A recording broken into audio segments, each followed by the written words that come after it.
በስመ አብ ወወልድ ወመንፈስ ቅዱስ አሐዱ አምላክ ስብሐት ለእግዚአብሔር ዘአውረሰነ መንግሥቶ ሰማያዊተ ሰማያዊት መንግሥቱን ላወረሰን ሰማያዊ ክብሩን ላደረን ለአምላካችን ለመድኃኒታችን ለኢየሱስ ክርስቶስ ክብርና ምስጋና ይድረሰው። ብፁዕ አባታችን ብፁዕ አቡነ ማርቆስ የዋሽንግተን ኦሪገንና አይዳሆ ሀገረ ስብከት ሊቀ ጳጳስ የቅዱስ ሲኖዶስ አባል፣ አበው መነኮሳት፣ አበው ዲያቆናት፣ አባቶች፣ እናቶች፣ ወንድሞች፣ እህቶች፣ በአጠቃላይ ሰንበተ ክርስቲያንን ምክንያት በማድረግ በዚህ ቅዱስ ስፍራ የተገኛችሁ የእግዚአብሔር ቤተሰቦች፣ የእግዚአብሔር ልጆች እስከ ሞት ድረስ በወደደንና ባፈቀረን በአምላካችን በመድኃኒታችን በኢየሱስ ክርስቶስ ፍጹም ሰላም እንደምን አደራችሁ? እንደምን ሰነበታችሁ? እንደምን አላችሁ? አሜን። አምላካችን እግዚአብሔር ከልዩ ልዩ ፈተናና ከልዩ ልዩ መከራ ጠብቆ ፈተናውንና መከራውን አርቆ ለዚህ ዕለትና ለዚህ ሰዓት እንኳን አደረሰን አደረሳችሁ። አምላካችን እግዚአብሔር እየጠበቀንና እየረዳን ጾሙን ከጀመርን ጀምሮ አሁን ከአራተኛው ሳምንት ላይ ደርሰናል። አራተኛው ሳምንት አራተኛው እሁድ መጻጉዕ ይባላል። መጻጉዕ ማለት በሽተኛ ማለት ነው። እሱን ወደፊት እናየዋለን። ዛሬ የምንማማርበት የትምህርት ርዕስ አቡየሂ እስከ ይዜ ይገብር ወአነሂ ከማሁ እገብር፣ አባቴ እስከ ዛሬ ይሰራል እኔም እንዲሁ እሰራለሁ በሚል የትምህርት ርዕስ እንማማራለን። አባቴ እስከ ዛሬ ይሰራል። እስኪ በጋራ እንበለው። ጨምሩበት። ይሄ ሰይጣንን የሚያስደነግጥ ድምፅ ስለሆነ ድምፃችሁን ከፍ አድርጋችሁ ተናገሩ። እኔም እንዲሁ እሰራለሁ። የዮሐንስ ወንጌል ምዕራፍ 5 ቁጥር 17 ላይ እየተመዘገበ አምላካችን መድኃኒታችን ኢየሱስ ክርስቶስ የተናገረው ሕያው ቃል ነው። አባቴ እስከ ዛሬ ይሰራል ወአነሂ ከማሁ እገብር፣ እኔም እንዲሁ እሰራለሁ አለ። አሁን ይህን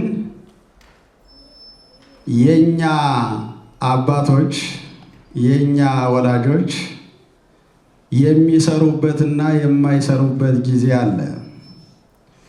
ወይም ደግሞ አባትየው የሚሰራ ልጁ የማይሰራ፣ አባትየው ግንዛቤ ያለው ልጁ ግንዛቤ የሌለው፣ ወይም ልጁ ግንዛቤ ያለው አባትየው ግንዛቤ የሌለው፣ ወይም ደግሞ አባቱ የሚሰራውን ልጁ የማይሰራ፣ ልጁ የሚሰራውን አባቱ የማይሰራ፣ አባቱ የሚታወቅ ልጁ የማይታወቅ፣ ልጁ የማይታወቅ አባቱ የሚታወቅ ልጅ ነው በዓለም ያለው። አሁን የሚነግረን አባት ያለው ልጅ ግን እንደ አባቱ የሚሰራ፣ ከአባቱ ጋር የሚተካከል፣ አባቱ ሲኖር የነበረ፣ አባቱ በኖረበት ዘመን ያለ፣ አባቱ የማይቀድመው፣ አባቱ የማይበልጠው፣ በአባቱ ልክ መስራት የሚችል አባቱ ይሁን እንጂ እንደ አባቱ ሆኖ የማያሳድገው የማይረዳው፣ አባቱን መስሎ አባቱን አህሎ የሚሰራ፣ አባቱ በነበረበት ጊዜ ያለ፣ አባቱ የማይቀድመው ዘላለማዊ ልጅ እንደሆነ ይነግረናል። እና ምን አለ? አባቴ እስከ ዛሬ ይሰራል አለ። እስከ ዛሬ እስከ መቼ? እስከ ዛሬ። ነገስ ኢየሱስ ክርስቶስ አባቴ እስከ ዛሬ ይሰራል እኔም እንዲሁ እሰራለሁ አለ። ከዚያ በኋላ ይሰራል ማለቱ ነው። በቤተ ክርስቲያን ትምህርት ፍጻሜ ያለው እስከና ፍጻሜ የሌለው እስከ ይባላል። መጻሕፍት በአግባቡ ካልተተረጎሙ ያስቸግራሉ። ይህንም አይተው ሰዎች ሊደናገሩ ይችላሉ። አሁን ይሄ ፍጻሜ የሌለው እስከ ይባላል። እስከ ዛሬ ሲባል ነገ የማይሰራ አይደለም፣ ከነገ በኋላ የማይሰራ አይደለም። እስከ መጨረሻው ድረስ ይሰራል። እኔም እንዲሁ አባቴ በሚሰራበት ዘመን እሰራለሁ ማለቱ ነው። እስከ ዛሬ ካለ ከዛሬ በኋላ አይሰራም ማለት አይደለም። ከዛሬ በኋላ የማይሰራው በዚህ ዓለም የሚገደብ ሰው ነው። እስካሁን ሰርተህ ነበር፣ ከዚህ በኋላ ይበቃል፣ ጡረታ አውጣ። እስካሁን ትሰራ ነበር፣ ከዚህ በኋላ ደክመሃል፣ ይህን የመስራት አቅም የለህም የሚባል ፍጡር ነው። እግዚአብሔር ግን ዓለም ሳይኖር የነበረ ዓለሙን የፈጠረ ያን የፈጠረውን ዓለም በየጊዜው እያከናወነ የመጣ በነገስታት፣ በነቢያት፣ በካህናት፣ በሐዋርያት እያደረ ስራ የሚሰራ የሰራ አሁንም እየሰራ ያለ ወደፊትም የሚሰራ ከስራው የሚያደናቅፈውና የሚያቆመው የሌለ ያቀደውን የሚፈጽም ያሰበውን የሚያከናውን ሐሳቡን የሚያስቀርበት የሚያሰናክለው የሌለ በሰማይም በምድርም በባሕርም በየብስም በረቂቁም ዓለም በግዙፉም ዓለም ሙሉ ስልጣን ያለው ስልጣኑን የሚያግደውና የሚገድበው የሌለ ዘላለማዊ አምላክ ነው። ስለዚያ አምላክ ስለዚያ ፈጣሪ ልዕልና ክብር ሲናገር ልጁ ለአባቱ ሊመሰክር ስለመጣ የልጁና የአባቱ ኅብረት አንድነት ሥራ አንድ እንደሆነ ዓለም ያውቅና ይረዳ ዘንድ ያንን ሊናገር ስለመጣ አቡየሂ እስከ ይዜ ይገብር ወአነሂ ከማሁ እገብር አለ። ይሄ የትምህርታችን ርዕስ ነው። ይህን ለምን ተናገረው? ለምንድን ነው እንደዚህ ያለው የሚለውን በደንብ በዝርዝር እናየዋለን። ይሄ ነገረ ሥጋዌና ነገረ መለኮት የተገለጸበት የአባቱና የልጁ አንድነትና ኅብረት የተገለጸበት ትምህርት ስለሆነ በደንብ እናዳምጠው። በዚህ ዘመን፣ በዚህ ጊዜ፣ በዚህ ዘመን፣ በዚህ ወራት ብዙ ሰዎች ከማይመለከታቸው ገብተው ቅድመ ዓለም የነበረውን የአብ ልጅ ኢየሱስ ክርስቶስን ከአንድ ተራ ሰው እንኳን አሳንሰው ማለት የሌለባቸውን እያሉ መናገር የሌለባቸውን እየተናገሩ ስለሆነ ምናልባት የሰው አእምሮ በሰማው ይሳባል፣ የሰው አእምሮ ደካማ ነውና እውነት ይሆን እንዴ ብለን ወደዚህ ሐሳብ ገብተን እንዳንጎዳ የልጁን ልዕልና፣ የልጁን ክብር፣ የልጁን ዘላለማዊነት፣ የልጁን ገዥነት ልጁ በሰማይ በምድር በባሕር በየብስ በመላእክት በደቂቀ አዳም በእያንዳንዱ ነገር ሁሉ ስልጣን ያለው ሙሉ ዘላለማዊ አምላክና ዘላለማዊ ንጉሥ እንደሆነ ለመረዳት እነዚህን ቃላቶች በደንብ እያየናቸው እንሄዳለን። አባቴ እስከ ዛሬ ይሰራል እኔም እንዲሁ እሰራለሁ ያለው የእኛን ሥጋ ለብሶ በእኛ ዓለም የተገለጸው መድኃኔ ዓለም ክርስቶስ ነው። መድኃኔ ዓለም ክርስቶስ ለ3 ዓመት ከ3 ወር ወንጌልን ሲያስተምር ልዩ ልዩ ታምራትን አድርጓል። በዚያ በሚያደርገው ታምር ደግሞ የተለያየ ፈተና ገጥሞታል። የተለያየ ችግር ደርሶበታል። የተለያየ ዛቻ ደርሶበታል። የተለያዩ ሰዎች ተችተውታል። ግማሾቹ ተደንቀውበታል፣ ግማሾቹ ደግሞ አፊዘውበታል። ግማሾቹ አምነውበታል፣ ግማሾቹ ተጠራጥረውታል። ግማሾቹ ክብሩን ወርሰዋል፣ ግማሾቹ ደግሞ ከክብሩ ተራቁተዋል። ዛሬም ሰው እንደዚያ ያየዋልና የዮሐንስ ወንጌል ምዕራፍ 5 ቁጥር 1 ጀምረን ስንመለከት እንዲህ ብሎ ይናገራል። ወምዝ ኮነ በበዓሎሙ ለአይሁድ አርገ እግዚ ኢየሱስ ኢየሩሳሌም። ከዚህ በኋላ በአይሁድ በዓል ቀን እንዲሆነ ከዚህ በኋላ የሚለው መጽሐፍ ቅዱስ አንዱን ታሪክ ሰርቶ ወደ ሌላ ሲገባ ከዚህ በኋላ ብሎ ይጠቅሳል። ለምሳሌ ከዚህ በኋላ ያለበት ምክንያት ያንዱን የንጉሥ ሰራተኛ ልጅ ኢየሱስ ክርስቶስ ከታመመና ከሞተ በኋላ አድኖ እንደገና ወደ ሌላ ቦታ ሄዶ ስለነበረ ያንን ካዳነ በኋላ የአይሁድ በዓል ሆነ። በዚያ በዓልም ኢየሱስ ክርስቶስ ወደ ኢየሩሳሌም ወጣ። ወህዬ ሃሎ ምጥማቃት ዘጵሩጳጥቄ። ከዚያም የሚጠመቁ ሰዎች የሚድኑበት የመጠመቂያ ቦታ ነበረ። ቀላዬ አባግ በጎች የሚጠመቁበት።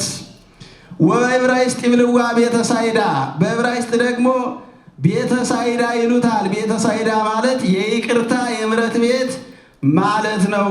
ወህዬ ሃለው 5 ህዋራት፣ በዚያም በጎች በሚጠመቁበት አካባቢ 5 እርከኖች ነበሩ ወይም መደቦች ነበሩ። ወህዬ ይሰክቡ ብዙኃን ድውያን፣ በዚያ እርከን ወይም በዚያ መደብ በዚያ ቦታ ብዙ ድውያን ብዙ በሽተኞች ይተኙ ነበረ። እውራን፣ ማየት የተሳናቸው የማያዩ፣ ወአንካሳን የሚያነክሱ መሄድ የማይችሉ፣ ወይቡሳን ሰውነታቸው የደረቀ፣ ወጽውሳን ሰውነታቸው የሰለለ፣ ወጽውሳን እግራቸው የተድበለበለና መሄድ የማይችሉ እነዚህ ሁሉ ከዚያ አካባቢ ነበሩ። ወይጸንዑሁ ከተማይ የውሃውን መናወጽ ወይም ደግሞ ወደ ጸበሉ ለመግባት ይጠባበቁ ነበር። እስመ ሶበ ይወርድ መልአከ እግዚአብሔር ይታወክ ማይ፣ የእግዚአብሔር መልአክ በወረደ ጊዜ ውሃው ይናወጽ ነበርና ያንን ይጠባበቁ ነበረ። የእግዚአብሔር መልአክ በመጀመሪያ ወርዶ ውሃውን ሲባርከው ቀድሞ ገብቶ የተጠመቀው ከደዌው ሁሉ ይፈወስ ነበረ ይልና ወሃሎ አሃዱ ብእሲ ዘ38 ክረምቱ እምዘደዌ፣ ከታመመ 38 ዓመት የሆነው አንድ በሽተኛ ነበረ። ወሬዮ እግዚ ኢየሱስ ኪያው ከመጎንደየ ውስተ አራቱ፣ ጌታችን ኢየሱስ ክርስቶስ ያ በሽተኛ በአልጋው ላይ ብዙ እንደቆየ አይቶ ወይቤሎ ትፈቅድኑ ትየው፣ ልትድን ትወዳለህን ብሎ ጠየቀው። ወአውሳ ውእቱ ድውይ ወይቤሎ፣ ያ በሽተኛም እንዲህ ብሎ መለሰለት፣ እወ እግዚኦ፣ አቤቱ ጌታዬ ልድን እወዳለሁ። አላ ሰብ አልበየ ከመሶበ ይወርድ መልአከ እግዚአብሔር ይታወክ ማይ ወባይድ ይመጽእ ወይቀድመኒ፣ የእግዚአብሔር መልአክ ወደ ውሃው ወርዶ በባረከው ጊዜ ውሃው ወይም ባሕሩ ይታወካል፣ ይናወጻል። በዚያ ጊዜ እኔ ገብቼ እጠመቃለሁ ስል ሌላ ቀድሞኝ ይጠመቃል። እንዲህ እያለ እየዳነ ሲሄድ እኔ ግን 38 ዘመን ሞልቶኛል እንጂ መዳን እፈልግ ነበር አለው ይላል። ከዚያ በኋላ ምን አለው? ተንስ ንሳ አራተከ ወሁር፣ ተነስና አልጋህን ተሸክመህ ወደ ቤት ሂድ አለው። ወተንሳ ወነሳ አራቶ ሆረ፣ ተነስቶ አልጋውን ተሸክሞ ሄደ። ወሰንበቱ ጧሚያ፣ ያን ጊዜ ቀኑ ቅዳሜ ነበረ። ወይቤልዎ አይሁድ ለዛዮ ሰንበት ውእቱ እይደለዎ ከትጹር አራተከ፣ የዳነውን ሰው አይሁድ እንዲህ አሉት፣ ዛሬ ቅዳሜ ነውና በቅዳሜ ቀን አልጋ ተሸክመህ ልትሄድ አይገባህም አሉት። ወይቤሎሙ ውእቱ ብእሲ ዛየወኒ ይቤለኒ ተንስ ንሳ አራተከ ወሁር፣ ያም ሰው እንዲህ አላቸው፣ ያዳነኝ ተነስና አልጋህን ተሸክመህ ሂድ አለኝ አላቸው። መኑ ውእቱ ብእሲው ዛየወከ፣ በሰንበት ቀን ሰንበትን ሽሮ ያዳነ ሰውየው ማን ነው ብለው ጠየቁት። ወውቱ ብእሲ ዛየው እያይመረ፣ መኑቱ ዛዮ ያ የዳነው ሰው ማን እንዳዳነው አላወቀም ይላል። አላወቀም ነበረ፣ አላውቀውም አለ። ከዚህ በኋላ ጌታችን ኢየሱስ ክርስቶስ በሰው መካከል ነበርና ብዙ ሰዎች ነበሩና አላውቀውም አለ። በኋላ ግን በምኩራብ ኢየሱስ ክርስቶስ አገኘውና ታርገለከ ኃጢአትከ ኃጢአትህ ተሰርዮልሃል ኡቅ ዳግመ ይታብስ ዳግመኛ እንዳትበድል እወቅ ተጠንቀቅ ወምዝ ዘያኪ እይርከብከ ከዚህ በኋላ የከፋ ነገር እንዳያገኝህ አለው። ወዲያው ያ የዳነው ሰው ያዳነው ኢየሱስ ክርስቶስ እንደሆነ ሂዶ ለአይሁድ ነገራቸው። ስለዚህ ሰንበትን ስለሻረ ሰንበትን ሽረሃል ብለው በዚህ ምክንያት ያሳድዱትና ያሳጡት ነበር። ከዚህ በኋላ ኢየሱስ ክርስቶስ እንዲህ አለ። ወአውሳ እግዚ ኢየሱስ ወይቤሎሙ አቡየሂ እስከ ይዜ ይገብር ወአነሂ ከማሁ እገብር። አባቴ እስከ ዛሬ ይሰራል እኔም እንዲሁ እሰራለሁ አላቸው።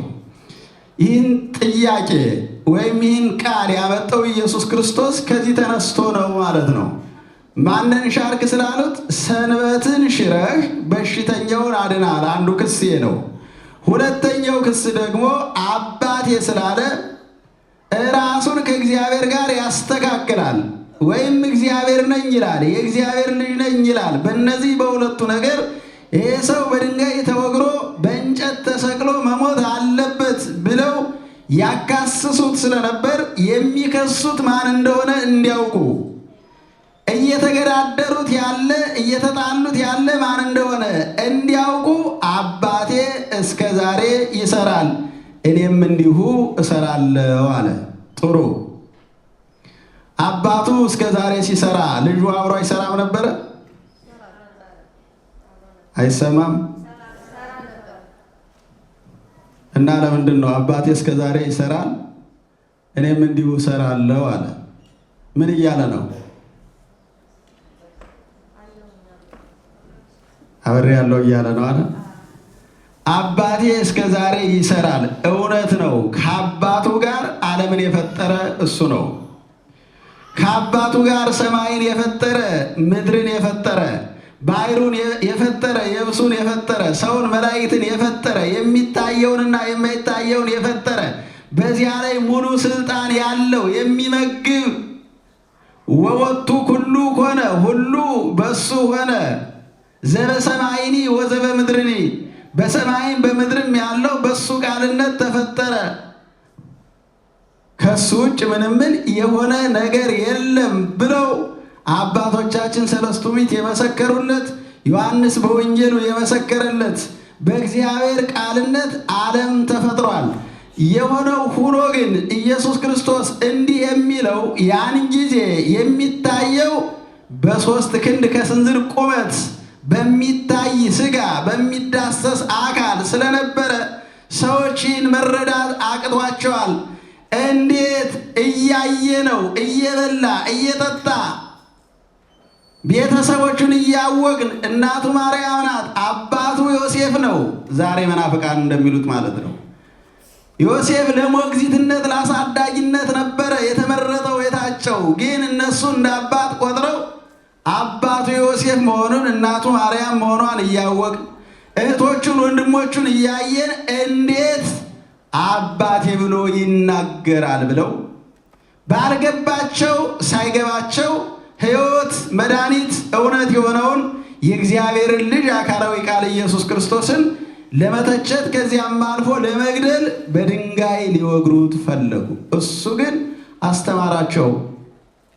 ከአባቴ ጋር እናንተን የፈጠርኩ እኔ ነኝ፣ ሕጉን የሰራሁት እኔ ነኝ። ለሙሴ ቅዳሜ እንድትከበር ሕገ ኦሪትን የሰጠኋችሁ፣ የምትተዳደሩበትን ሕግ የሰጠኋችሁ፣ ከዚያ ከፈርዖን ባርነት ያወጣኋችሁ፣ የኤርትራን ባሕር የከፈልኩላችሁ፣ በምድረ በዳ የበራኋችሁ፣ መና ያወረድኩላችሁ፣ ውሃ ያፈለቅኩላችሁ፣ በበረሃው መንገዱን ያመቻቸውላችሁ፣ አሕዛብን ያንበረከኩላችሁ፣ በዚያ በመከራና በስቃይ ሳላችሁ ከእናንተ ጋር በበረሃ የነበርኩ እኔ ነኝ። ያን ጊዜ አባቴም ይሰራል እኔም እሰራለሁ። ለሙሴ በደብረ ሲና የተገለጽኩለት ሕጉን የሰጠሁት እናንተ ዛሬ እንዳይነካ ብላችሁ የምትመኩበት ሕግ የኔ ነው፣ የእናንተ አይደለም። ቅዳሜን ያከበርኳት እንድታከብሯትም የነገርኳችሁ እኔ ነኝ። ስለዚህ ከእናንተ በፊት እኔ ነበርኩ። እናንተን ያዘጋጀው እናንተን ያመጣው እኔ ነኝ። የመጣሁት ግን የተሰጣችሁትን ዕድል ስላልተጠቀማችሁበት ሞትን ስላመጣችሁ ላድናችሁ ነው እያለ እየነገራቸው ነበረ። አባቴ እስከ ዛሬ ይሰራል። እግዚአብሔር ወልድ ከነሱ ጋር እንዴት እንደሚሰራ ሄሬኔዎስ የተባለ ሊቅ እንዲህ ብሎ ጽፏል። ዝውዕቱ ዘዐቀቦ ለኖህ፣ ኖህን በመርከብ የጠበቀው እሱ ነው። ዝውዕቱ ዘዐቀቦ ለኖህ በውስተ ታቦት፣ ኖህን በመርከብ የጠበቀው እሱ ነው አለ። ማን? ኢየሱስ ክርስቶስ። ኦሪትኒ ወነቢያት ወንጌል ሰበኩ በክርስቶስ፣ ኦሪትም ነቢያትም ወንጌልም ስለ ክርስቶስ አስተማሩ። ክርስቶስ ከድንግል እንደሚወለድ፣ እንደሚሰቀል፣ እንደሚሞት፣ ወደ መቃብር እንደሚወርድ፣ እንደሚነሳ አስተማሩ። ግን ወደዚህ ዓለም ከመምጣቱ በፊት ከድንግል ከመወለዱ በፊት ኖህን ከላይ የጥፋት ውሃ እንዳያጠፈው በመርከብ የጠበቀው እሱ ነው። አብርሃምን በመንገድ የመራው እሱ ነው። ውጣ፣ ከዘመዶች ተለይ፣ ከሀገር ውጣ፣ እኔ ወደማሳይ ሀገር ና ብሎ ከመምለኪያነ ጣዖቱ አውጥቶ የእሱ ቤተሰብ ያደረገው እሱ ነው። ከይስሐቅ ጋር የታሰረ፣ ከዮሴፍ ጋር የተሸጠ፣ በዳዊት አድሮ ትንቢት የተናገረ፣ ዮሐንስ ያጠመቀው በነቢያት አድሮ ይናገር የነበረ እሱ ነው ብሎ ያ አሁን ሕፃን ሆኖ የተወለደው በሰው ቁመት የተገለጸው አይሁድ ለክስ ያቀረቡት የሚወቅሱት የሚከሱት ስለኛ እየተከሰሰ ያለው ስለኛ እየተወቀሰ ያለው አሁንም ስለኛ የሚከሰሰው የሚወቀሰው አሁንም ነገደ ሉተር አማላጅ ነው የሚሉት ነገደ መሐመድ ደግሞ አምላክ አይወርድም አይወለድም ውሸት ነው ብለው የሚያቃልሉት ግን ስለነሱ የመጣው እንደ አባቱ የሚሰራ ከአባቱ ጋር ትክክል ስልጣን ያለው ኢየሱስ ክርስቶስ አባቴ እስከ ዛሬ ይሰራል እኔም እንዲሁ እሰራለሁ ከአባቱ ጋር። ነቢየ እግዚአብሔር ዳዊት ምስሌከ ቀዳማዊ በዕለተ ኃይል፣ ቀዳማዊ አብ ቀዳማዊ ወልድ በስነ ፍጥረት ጊዜ ካንተ ጋር ነበረ አለ። ዓለም ሲፈጠር የዓለም ፈጣሪ እሱ ነው። አንተ ዓለምን እንደፈጠርክ እሱም ዓለምን ፈጥሯል። ለምን? የአብና የወልድ ፈቃድ አንድ ስለሆነ፣ ፈቃዳቸው አንድ ነው፣ ሐሳባቸው አንድ ነው። በአካል ሶስት ይሁን እንጂ በሐሳብ በፈቃድ በመፍጠር በማኖር በመንሳት በመሾም በመሻር በማክበር በማዋረድ ይህን ዓለም በመምራት በማኖር አንድ ስለሆኑ እንዲህ አለ ዳዊት፣ ቀዳማዊ አብ ወይ ቀዳማዊ ወልድ ዓለም በተፈጠረ ጊዜ ከአንተ ጋር ነበረ። ወለድኩ ከእምከርስም ቅድመ ኮከበ ጽባህ፣ ኮከበ ጽባህ የጠዋት ኮከብ የተባለው የአጥቢያ ኮከብ ሳይወጣ ከባሕርዬ ወለድኩ ብሎ አለ ይላል። መድኃኔ ዓለም ክርስቶስ ቅድመ ዓለም ከአብ አካል ዘማካል ባሕርይ ዘእምባሕርይ ተወልዷል። ይሄ በእርግጥ ከባድ ትምህርት ነው። አካል ዘማካል ሲባል ከአብ አካል ወልድ ተወልዷል። ግን ወልድን የወለደው የአብ አካል ወልድን አይቀድመውም። ወልድን ያስገኘው አብ ወልድን አይቀድመውም። መንፈስ ቅዱስ ያስገኘ አብ መንፈስ ቅዱስን አይቀድምም። በሰዓት በጊዜ በደቂቃ አይበላለጡም፣ አይቀዳደሙም። ለምን ከተባለ ፀሐይ ብርሃኑ ሙቀቱ ስፋቱ አንድ ጊዜ እንደሚታይ ማለት ነው። መለየት ይቻላል። ለምሳሌ ቃል እስትንፋስና ልብን መለየት ይቻላል። ቃል እስትንፋስ ልብን መለየት እንደማይቻል አብ ወልድን ወልዶታል፣ ግን አይቀድመውም፣ አይበልጠውም። በምንም በምን አይቀዳደሙም፣ አይበላለጡም፣ ግን አባቱ ነው። ስለዚህ ምን አለ? አባቴ እስከ ዛሬ ይሰራል እኔም እንዲሁ እሰራለሁ። እናንተን የሰራው እኔ ነኝ፣ እናንተን ያዘጋጀው እኔ ነኝ፣ የምመግባችሁ እኔ ነኝ፣ የማኖራችሁ እኔ ነኝ ካለ በኋላ ብዙ ነገር ነግሯቸዋል። አነ ወአብ አሐዱ ንሕነ እኔና አብ አንድ ነን አለ። በዮሐንስ ወንጌል ምዕራፍ 10 ቁጥር 30 ላይ እኔና አብ አንድ ነን። በእኔ ካላመናችሁ በሥራዬ እመኑ። አብ የሰራውን ባልሰራ ኑሮ አታምኑብኝም ነበር፣ ግን እየሰራው ያለው አብ የሰራውን ነው። ይህን ፍጡር ሊሰራው አይችልም። ለምን?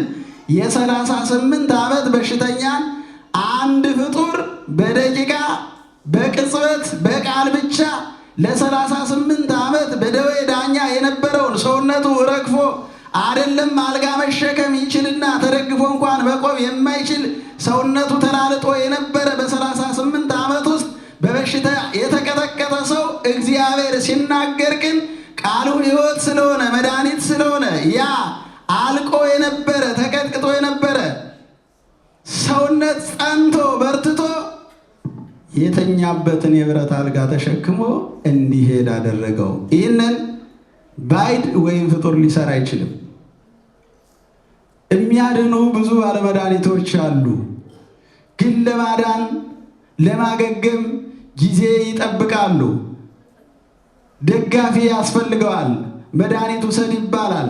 እስከዚህ ቀን ድረስ ስራ አትስራ፣ ከባድ ምግብ አትመገብ፣ ፈሳሽ ነገር ውሰድ፣ እንደገና ደግሞ ጸባዩ ከቀየረብህ የበሽታው ተመልሰና ብለው መዳኑን ሳያረጋግጡ ይልካሉ። ኢየሱስ ክርስቶስ ግን ሲናገር ያ ሽባ የነበረው ብዙ ሰዎች እየቀደሙት እየተፈወሱ ሲሄዱ ሲያለቅስ የነበረው ሲያዝን የነበረው ሰው የለኝም ብሎ ተስፋ ቆርጦ የነበረው ኢየሱስ ክርስቶስ ሲናገር ጸና።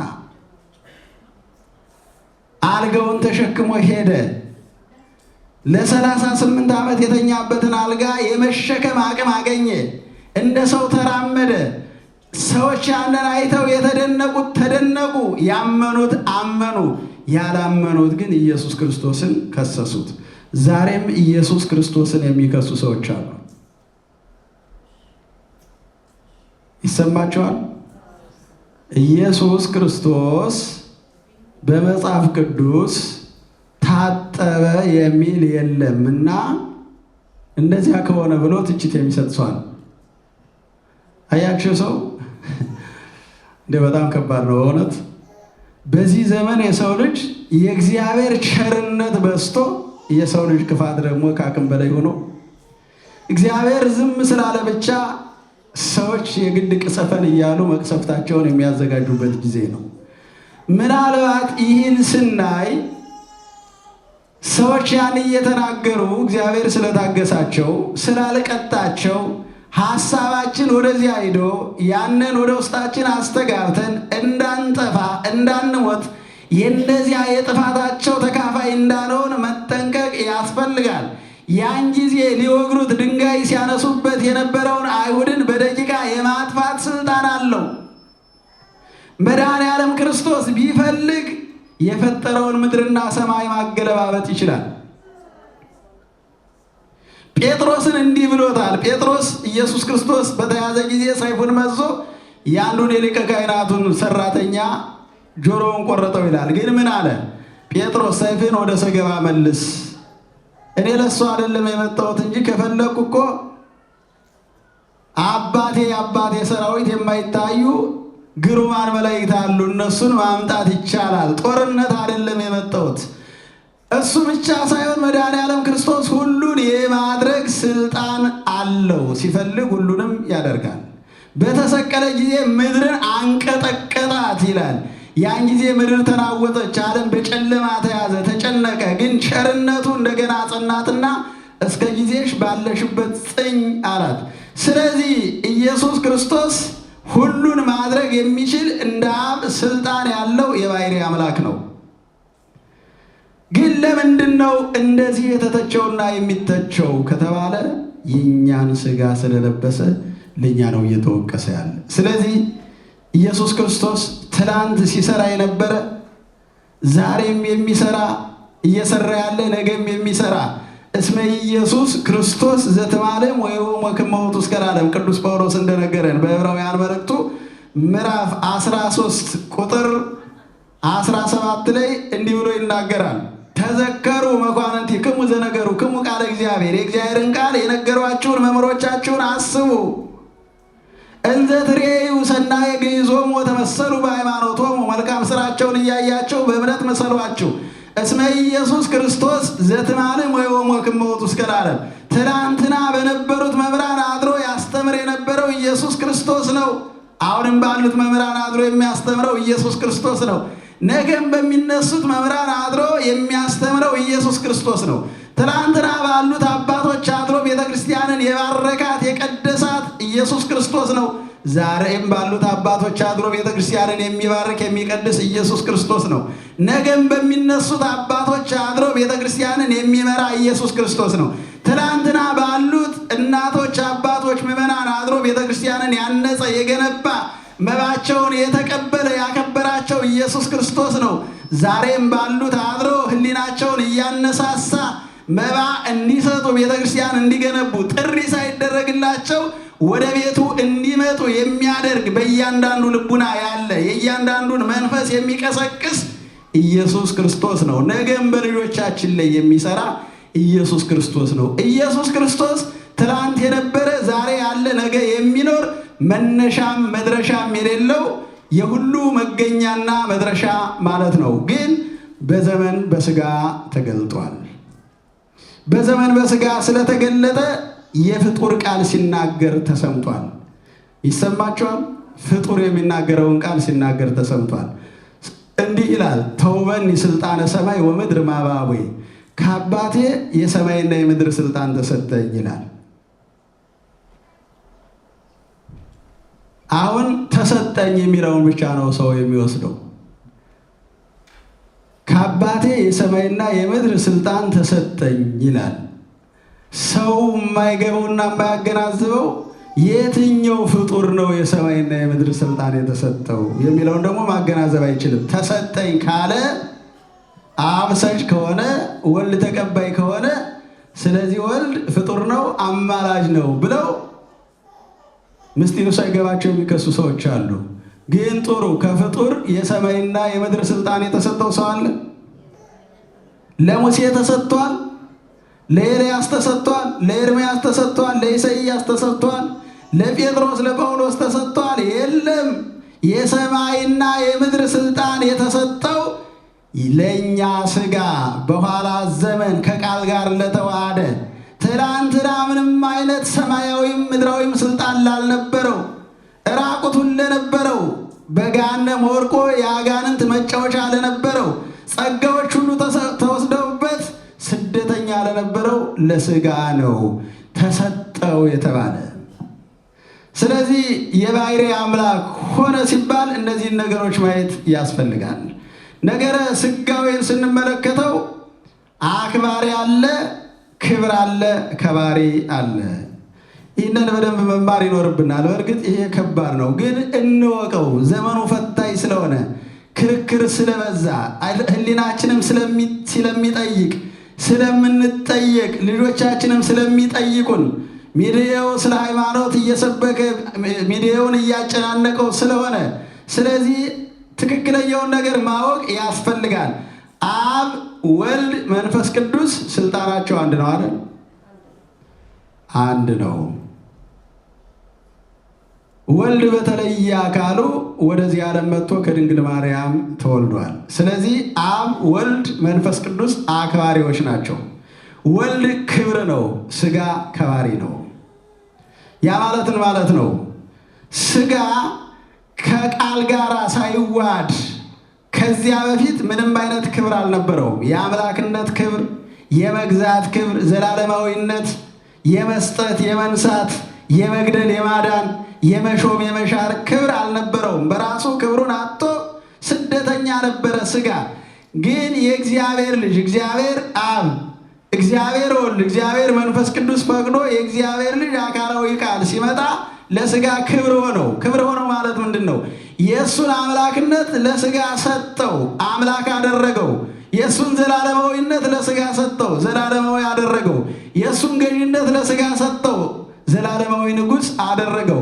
የእሱን የማይሞት ባሕርይ ለሥጋ ሰጠው፣ ሥጋን የማይሞት አደረገው። የሚሞተውን የማይሞት አደረገው። የሚታመመውን የማይታመም አደረገው።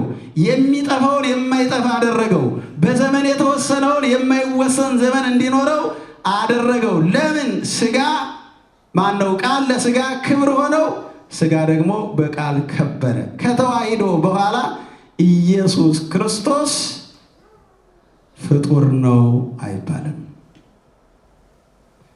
በሥጋ በተዋሂዶ ከቃል ጋር ሲዋሃድ የቃል አምላክነት፣ የቃል ስልጣን፣ የቃል ዘላለማዊነት ለሥጋ ተሰጥቷል። ለዚያ ነው አባቴ እስከ ዛሬ ይሰራል እኔም እሰራለሁ ሲል አይሁድ ደነገጡ።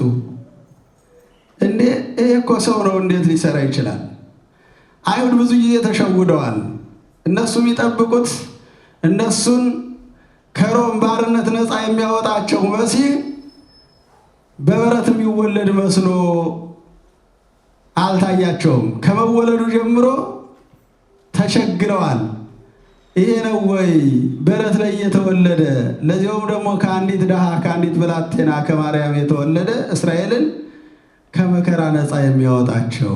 ምክንያቱም መሲህ እንደሚወለድ ትንቢቱን ያውቃሉ። ግን ያ መሲህ የሚወለድ የመሰላቸው በቤተ መንግስት ከታላላቅ ሰዎች ከከበሩ ሰዎች ዘመን ካከበራቸው ሰዎች የሚወለድና በተለየ ግርማ የሚገለጽ ነው የመሰላቸው። ኢየሱስ ክርስቶስ ግን የመጣው ለትሕትና ስለሆነ በቤተልሔም ተወለደ።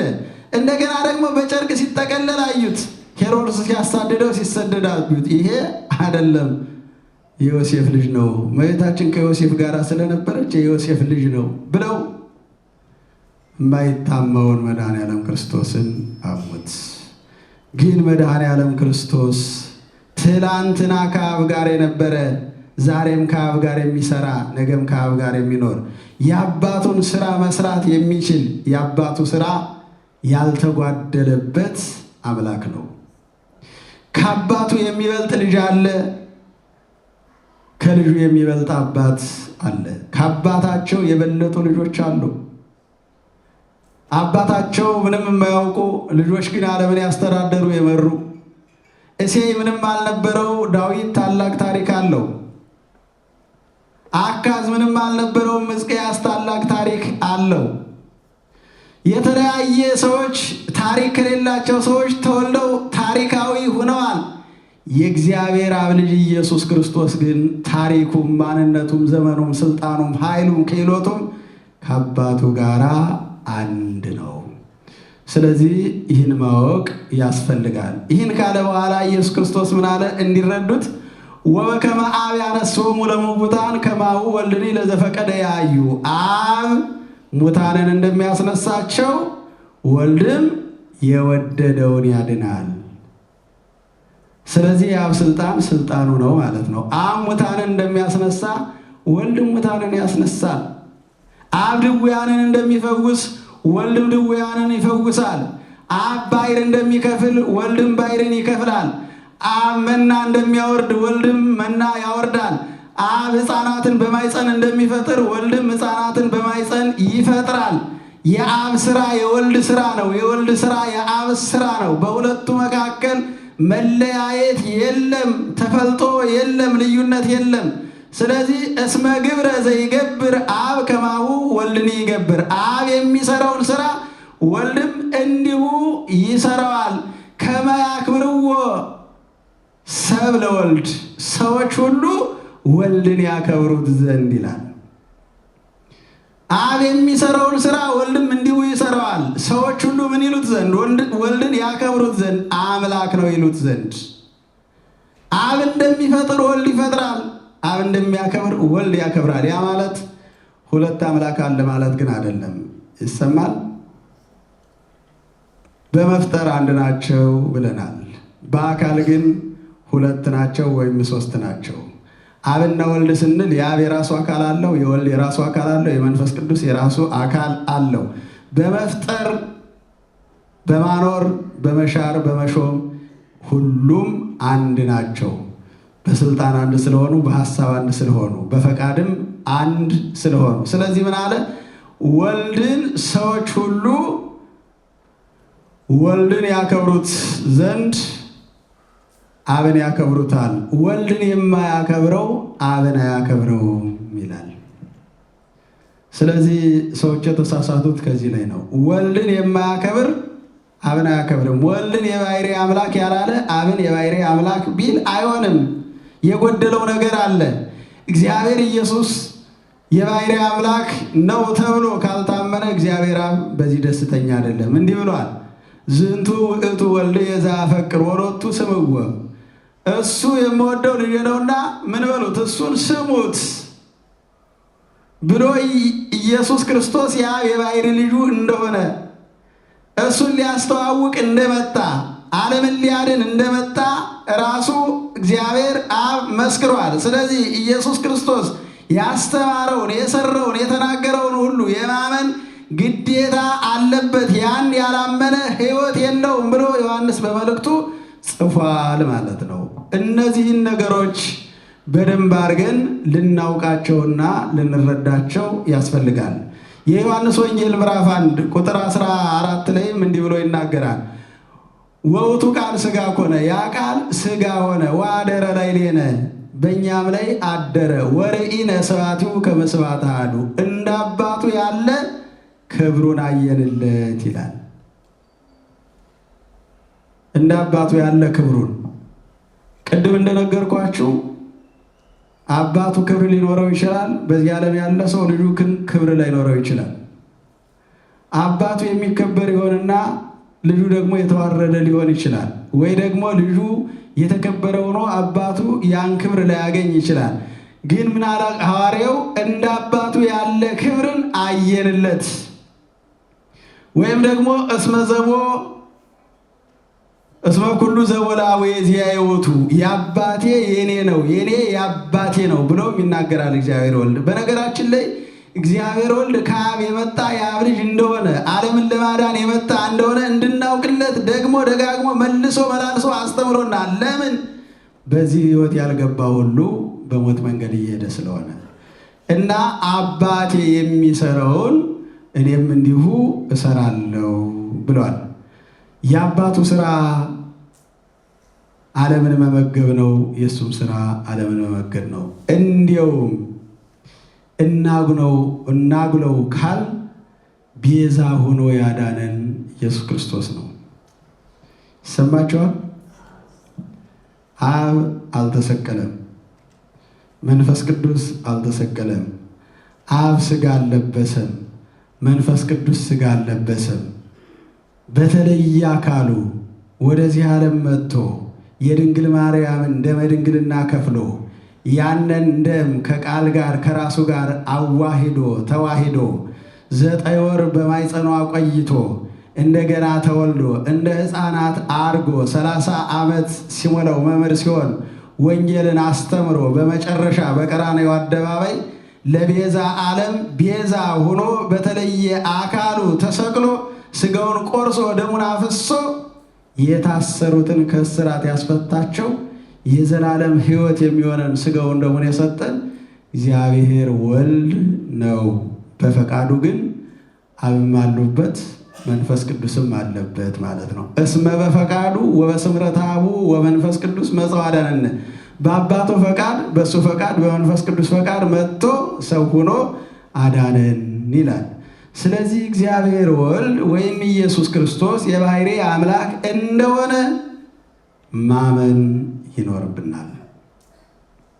የዘመኑን አነጋገር ተከትለን እንዳንጎዳ በደንብ ማስተዋል ያስፈልጋል። ያን ነበረ እንዲረዱለት አባቴ እስከ ዛሬ ይሰራል እኔም እሰራለሁ። በየትኛው ስራዬ ነው ልትወግሩኝ የምትፈልጉ አላቸው። ከሰራሁት ስራ የትኛው ነው ድንጋይ አንስቶ እንድትወግሩኝ ያደረጋቸው? ምኑ ነው ያናደዳችሁ አላቸው። አይ ስለ መልካም ስራ እንኳን አንወግርህም፣ በይንተ ጽርፈትከ፣ ስለ ስድብ ነው እንጂ አሉት። ምንድን ነው ስድቡ አላቸው። ራስህን ከእግዚአብሔር ጋር ታስተካክላለህ። እግዚአብሔር ነኝ ትላለህ፣ የእግዚአብሔር ልጅ ነኝ ትላለህ። ስለዚህ ነው የምንወግርህ እንጂ ስራ እንኳን መልካም ነበር። ድዊ መፈወስህ፣ ሙታንን ማስነሳት መልካም ነበር፣ ግን ራስን ከእግዚአብሔር ጋር ታስተካክላለህ ብለው ይህን ተናገሩ ይላል። ስለዚህ አይሁድ ኢየሱስ ክርስቶስ ከየት እንደመጣ ወዴት እንደሚሄድ አላወቁም። እንደማያውቁም ራሱ ነግሯቸዋል። እኔ ወዴት እንደምሄድ አውቃለሁ፣ እናንተ ግን ወዴት እንደምሄድ አታውቁም። እኔ የምሄድበትን አውቃለሁ፣ እናንተ ግን ወዴት እንደምሄድ አታውቁም ብሎ ተናግሯል። እና የኢየሱስ ክርስቶስን የመጣበትንና የሚሄድበትን ለማወቅ የሰከነ አእምሮ፣ የሚያምን ልቡና ያስፈልጋል። በእውቀት ብዛት በመመራመር መጻሕፍትን አንብቦ ተረዳው በማለት የሚታወቅ የሚለካ አይደለም። በእምነት ብቻ ነው። ከሁለት አካል አንድ አካል፣ ከሁለት ባሕርይ አንድ ባሕርይ ሆነ። ረቂቅ የነበረው አምላክ በሦስት ክንድ ከስንዝር ቁመት ተወሰነ። ረቂቁ ገዘፈ፣ ግዙፉ ረቀቀ። ሥጋ ረቀቀ፣ መለኮት ገዘፈ። ሥጋ የባሕርይ አምላክ ሆነ። ቃል ደግሞ ሥጋ ሆነ። ያ ማለት ቃል ራብተኛ ሆነ፣ ሥጋ የማይራብ ሆነ። ቃል በሥጋ የሚሞት ሆነ፣ ሥጋ ደግሞ በቃል የማይሞት ሆነ የሚለውን ትምህርት በማመን ካልሆነ በቀር አንድ ሲደመር አንድ ሁለት በሚለው ሂሳብ አይገኝም። ይሰማል። በነገራችን ላይ እውቀት ማንንም አያድንም፣ እምነት ነው የሚያድን። ማን እንደ አባ የሚባል ገዳም አለ። ወደ ሰሜኑ ክፍል ደንቢያ አካባቢ ያለ ገዳም ነው እና ሰውየው የበቁ አባት ናቸው። የሚጸልዩት አትማረኝ አትማረኝ እያሉ ነው። ይሰማችኋል? ትክክለኛ ጸሎት ነው አይደለም ማለት አትማረኝ አትማረኝ አትማረኝ እያሉ ይጸልዩ ነበረ። እኒህ አባት ከሰው ተለይተው ስለሚኖሩ የዓለም ተንኮል ጨዋታ ሁሉ ጠፍቶባቸዋል ማለት ነው። ከሰው ስንለይ ሁሉ ነገር ይጠፋብንና የዋህነት ብቻ ይጋባብናል። ተንኮልን የሚያስተምረው፣ ክፋትን የሚያስተምረው፣ ስርቆትን የሚያስተምረው፣ ዝሙትን የሚያስተምረው ሰው አይደለ? ከሰው ስንለይ ግን ያ ሰው ሁሉ ነገር የዓለሙ ቋንቋው ምኑም ጠፍቶባቸው ብቻቸውን በይውና ስለነበረ የሚኖሩት አትማረኝ አትማረኝ እያሉ ይጸልያሉ። ሀሳቡ ማረኝ ማለታቸው ነው። እና አንድ ሌላ ደግሞ ባይታዊ እንዲህ ሲጸልዩ ሰሟቸውና እንደሱ አይባልም፣ እንዴት ነው የሚባለው? ማረኝ ማረኝ እየተባለ ነው የሚጸልይ አሏቸው። አሁን እንደዚያ እያሉ ቆይተው የተወሰነ ደቂቃ እንዲያ ሲናገሩ ከቆዩ በኋላ እግዚአብሔር ብቃታቸውን ሊገልጥ ስለፈለገ ጠፋባቸው ያ ማረኝ ማረኝ የሚለው። እንዲያኛው ሰውዬ በመርከብ ከጎርጎራ ወደ ባህር ዳር እየሄዱ ነው።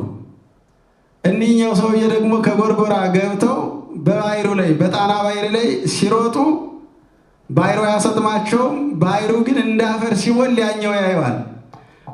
ቆየኛ ቅድም የነገርከኝ ጠፍቶብኝ አለው። የለም በዚያው በያዝከው ጸልይ፣ አንተማ የዓለሙ ቋንቋ ሳይሆን ከእግዚአብሔር ጋር ተግባብተህ የምትኖር ሰው ነህ፣ በያዝከው ጸልይ ብለው በዚያ እንዲጸልይ ያደረጉትና ማን እንዳባ የሚባል ስም የተሰጣቸው መንዳባ ይባላል ቦታው። እና ምንድን ነው የእውቀት ብዛት አይደለም ሰውን የሚያድነው፣ ማመን ነው። ማመን ኢየሱስ ክርስቶስ የባሕርይ አምላክ እንደሆነ ማመን፣ ህብስቱ ተለውጦ ሥጋ መለኮት እንደሚሆን ማመን፣ ደሙ ተለውጦ ወይኑ ተለውጦ ደመ መለኮት እንደሚሆን ማመን፣ አንድ ሕፃን ሲጠመቅ የእግዚአብሔር ልጅ እንደሚሆን ማመን። በማመን ካልሆነ በቀር በስሌት የሚገኝ የእግዚአብሔር ጸጋ የለም። ስለዚህ እመኑ ብሏልና ማመን ይኖርብናል። እኔ በአብ አብ በእኔ እንዳለ እመኑ፣ ካዲያም ደግሞ በስራ እመኑ። የምሰራው ስራ ያንን የሚያሳይ ነው። አብ ምውት እንደሚያስነሳ እኔም እያስነሳው ነው። አብ ድውይ እንደሚፈውስ እኔም እየፈወስኩ ነው። አብ መና አበርክቶ እንዳበላችሁ እኔም እያበላኋችሁ ነው። እመኑኝ ብሎ ኢየሱስ ክርስቶስ ደግሞ ደጋግሞ ነግሮናልና እስከ ዛሬ ድረስ እስከ ነገ ድረስ ከነገም በኋላ እስከ ዓለም ፍጻሜ ድረስ ይሰራል። ዓለሙንም የሚያሳልፈው የሚያከናውነው የሚያወርሰውን ጸጋ ለሚገባቸው የሚያወርሰውን ፍዳ ደግሞ ለማይገባቸው ጸጋው ለማይገባቸው የሚያወርስ ስልጣን ያለው እሱ ነው። እንዲያውም አብ ለልጁ ስልጣኑን ሰጠው። አብ ለወልድ ሰጠው ይላል። ስለዚህ ዳግም በሚመጣ ጊዜ በዓለም የሚፈርድበት እግዚአብሔር ወልድ ነው። ለምን? የሞተለት እሱ ነዋ። ያስተማረው እሱ ነው። የተሰደደለት እሱ ነው። የተከሰሰለት እሱ ነው። የተወቀሰለት እሱ ነው። መስቀል ላይ የዋለለት እሱ ነው። ደሙን አፍሶ ሥጋውን ቆርሶ ብሉይ ጠጡኝ ያለ እሱ ነው። እሱን ያልሰማና በሱ መንገድ ያልሄደ ሁሉ ይፈረድበታል። ስለዚህ አብ በማንም በማን አይፈርድም። ፍርድን ሁሉ ለልጁ ለማን? ለሥጋ ሰጠው። ዛሬ ፍጡር ነው የተባለው የተተቸው ሰዎች የተቹት ያ ኢየሱስ ክርስቶስ በኋላ ዘመን ይመጣል። ያን ጊዜ አሁን ኢየሱስ ክርስቶስን የሚሳደብ አንደበት ጸጥ ይላል። አሁን ሽቅብ ሽቅብ የሚተነፍስ ሰው ዝቅ ይላል። ኃያልነቱን ያያል፣ ግርማውን ይመለከታል። ወትሬዮ ኩላ አይን ሁሉ ታየዋለች። አለወሙ ይራይዎ ለወግይዎ በጦር የወጉት ሁሉ ያዩት ዘንድ አላቸው። በግርማ መለኮት በክበበ ትፍስሕት አእላፍ መላእክትን በቀኝ በግራ በፊት በኋላ አስከትሎ ሲመጣ ያን ጊዜ ያዩታል ተብሏልና ዓለም ከሚያደናግረው ሐሳብ ተነስተን እንዳንደናገር ራሳችን እንጠብቅ። አባቴ እስከ ዛሬ ይሰራል፣ እኔም እንዲሁ እሰራለሁ። ወስብሐት ለእግዚአብሔር።